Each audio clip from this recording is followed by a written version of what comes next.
Bismillahirrahmanirrahim. Assalamualaikum warahmatullahi wabarakatuh. Bertemu lagi dengan saya, Seni Hustiani.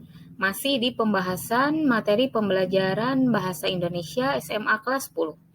Kali ini kita akan membahas mengenai melestarikan nilai kearifan lokal melalui hikayat.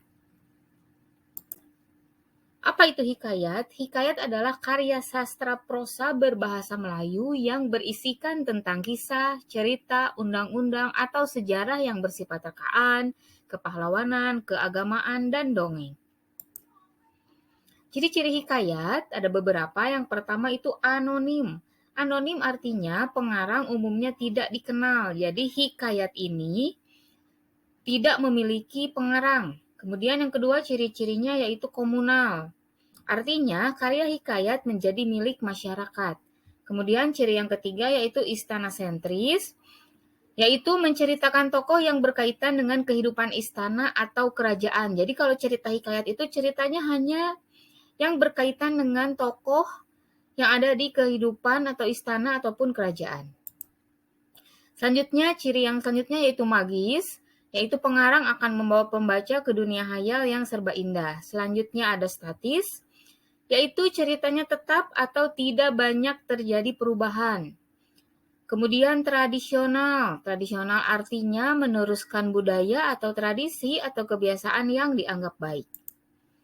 Ciri-ciri selanjutnya yaitu didaktis, yaitu mendidik secara moral maupun religi. Jadi, hikayat ini tidak hanya untuk sebagai media hiburan, tetapi juga bisa digunakan sebagai media pembelajaran ataupun untuk mendidik. Selanjutnya, ciri-cirinya yaitu universal, yaitu menggunakan bahasa yang klise, bahasa yang tidak lazim digunakan pada percakapan sehari-hari. Selanjutnya, ciri yang terakhir, biasanya di hikayat itu memulai kisah dengan kata-kata sebermula, arkian, syahdan, alkisah, hatta, atau tersebutlah. Nah, setelah ciri-cirinya, kita bahas mengenai jenis hikayat berdasarkan nilai sejarah. Yang pertama ada hikayat yang berunsur Hindu. Contohnya yaitu hikayat Sri Rama. Ini pasti kalian sering dengar. Kemudian ada berunsur Hindu Islam. Contohnya hikayat Indraputra. Ini teksnya ada di buku paket ya. Kemudian yang berunsur Islam. Contohnya yaitu hikayat Bayan Budiman.